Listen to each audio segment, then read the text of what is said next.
ఆవిడ మాట్లాడండి. సుజాత గారు మీరు జనసేన, ఏర్పాటు ఒక్క నిమిషం అండి, పరిపాలన జనసేన సుజాత గారు మాట్లాడతారు. జనసేన సుజాత గారు చూశారు కదా, అంటే రెండు విభిన్నమైన వాదనలండి. ఇక్కడ మ్యాన్ మేడ్ ఫ్లడ్ అనేది ఆయన అభియోగం అండి, జగన్మోహన్ రెడ్డి గారు అభియోగం. మాజీ ముఖ్యమంత్రి అని కొందరు అంటుంటారు, కొందరు పులివెందుల ఎమ్మెల్యే అంటారు, మరి మీరేమంటారు నాకు తెలియదు. మొత్తానికి ఆయన అభియోగం అది. రెండోది, ఇంత అలర్ట్ ఉన్నా కూడా ప్రిపేర్నెస్ కొరవడింది అనేది వైసీపీ నేత సుజాత గారి అభియోగం. జనసేన ఎలా చూస్తుంది? ప్రాపర్గా అడ్మినిస్ట్రేషన్ అంతా యాక్షన్లోకి ప్లంగ్ అయిందని అనుకుంటున్నారా లేదా మీరు? సార్ వాసుదేవన్ గారు, ముందుగా మీకు 99 వీక్షకులకు ప్యానెల్లో ఉన్న మిత్రులందరికీ శుభోదయం అండి.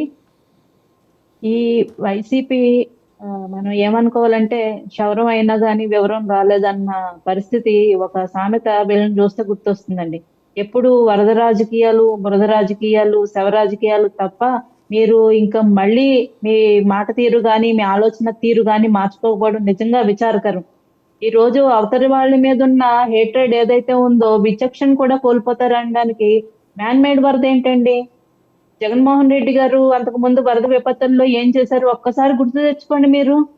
హుద్హుద్ తుఫాన్ అప్పుడు జగన్మోహన్ రెడ్డి గారు వ్యవహరించిన తీరేంటి? శ్రీకాకుళం మొత్తం మునిగిపోతే పక్కనున్న వైజాగ్ లోంచి కనీసం వెళ్ళి పలకరించారా? ట్రైన్ యాక్సిడెంట్ అయితే ఏరియల్ సర్వే చేసిన మహానుభావుడు అండి జగన్మోహన్ రెడ్డి గారు. మీరు అవన్నీ తెలుసుకుని మాట్లాడండి. ముందు ఒకరిని విమర్శించే ముందు, ఒక మీకు వ్యతిరేకమైన ప్రభుత్వం ఉంటే, మీకు నచ్చని ప్రభుత్వం ఉంటే, కనీసం వాళ్ళు చేసే మంచిని మంచని చెప్పే అంత మంచి హృదయం ఉండాలండి. తప్పు జరిగితే ఖచ్చితంగా ప్రశ్నించండి, తప్పులేదు. అక్కడ మంచి జరుగుతున్నప్పుడు, సహాయ కార్యక్రమాలు చేస్తున్నప్పుడు వాటిని అప్రిషియేట్ చేయాలి. మేము కోవిడ్ విషయంలో అప్పుడు జగన్మోహన్ రెడ్డి గారు ప్రభుత్వం కొత్తగా ఏర్పడిన తర్వాత కోవిడ్ విషయంలో వచ్చినప్పుడు ప్రభుత్వానికి పూర్తి సహకారం అందిస్తామని చెప్పి చంద్రబాబు నాయుడు గారు కానీ, ఇటు పవన్ కళ్యాణ్ గారు కానీ చెప్పడం, విరాళాలు ఇవ్వడం జరిగింది. గుర్తు తెచ్చుకుని మాట్లాడండి, గతం కూడా గుర్తు తెచ్చుకోండి మీరు. అలాగే రిటైనింగ్ వాళ్ళు జగన్మోహన్ రెడ్డి గారు కట్టేశారు అంటున్నారు. సుజాత గారు ఒకసారి చూసుకోండి వెళ్ళి. 2009లో దానికి పనులకి ఇనిషియేట్ తీసుకోవడం జరిగింది. డిపిఆర్ ని ఆమోదించి చంద్రబాబు నాయుడు గారు ప్రారంభించి మొత్తం 3.44 కిలోమీటర్లు అది ప్రపోజల్ ఉంటే 2.28 కిలోమీటర్స్ అప్పటి టీడీపీ ప్రభుత్వంలో పూర్తి చేశారండి. 80% పూర్తి చేసేసారు. మిగిలినది కూడా పూర్తి చేయాల్సింది ఉండే అప్పుడే.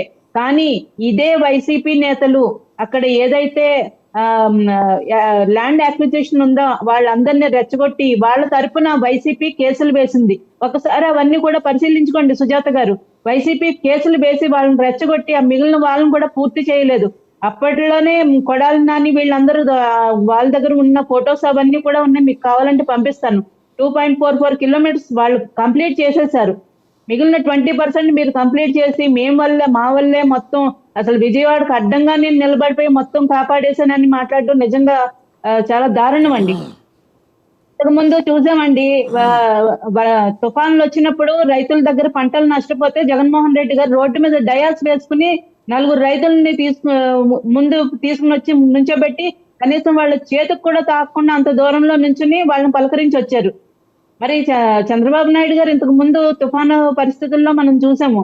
ఈవెన్ జగన్మోహన్ రెడ్డి గారు గవర్నమెంట్ ఉన్నప్పుడు కూడా చంద్రబాబు నాయుడు గారు ట్రాక్టర్లో వెళ్ళి ఆ రైతుల పొలాల్లో దిగి ఆ పంట ఎలా నష్టపోయిందని ఆ ప్రాంతాలన్నీ తిరిగి, అప్పటి రామానాయుడు గారు కూడా చాలా వరద సహాయ కార్యక్రమాల్లో వాళ్ళు పాల్పంచుకున్నారు.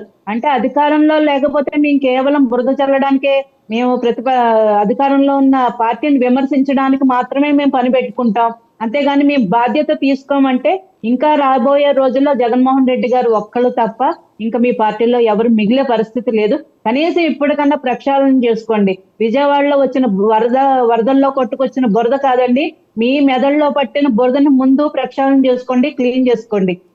జగన్మోహన్ రెడ్డి గారు, నేను ఒక పులివెందుల ఎమ్మెల్యే అనడానికి కూడా నాకు నచ్చట్లేదు సార్. ఆయన ప్రవర్తిస్తున్న తీరు, ఒక బెయిల్ మీద తిరుగుతున్న ఒక నిందితుడని మాట్లాడడానికి నాకేమీ ఇదనిపించట్లేదు.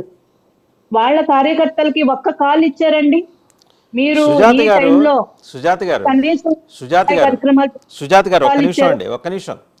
ఆయన నిందితుడా దోష ఇవి కోర్టులు మాట్లాడతాయి. మనం ఇక్కడ ఆయన ఒక మాజీ ముఖ్యమంత్రి హోదాలో వచ్చాడు, అంతవరకే చూద్దాం. మనం టాపిక్ అలాంటి హైలైట్ చేసినందువల్ల దేర్ ఇస్ నో పాయింట్. అనవసరంగా మిమ్మల్ని మీరు బీలిటీ చేసుకోమాకండి. మీకు కొంచెం స్వచ్ఛమైన రాజకీయాలు మీరు చేస్తారని జనసేన మీద ఒక ఇంప్రెషన్. ఒక్క నిమిషం అండి.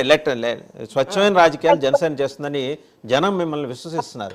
మీరు ఆ ఇంటిగ్రిటీని కాపాడు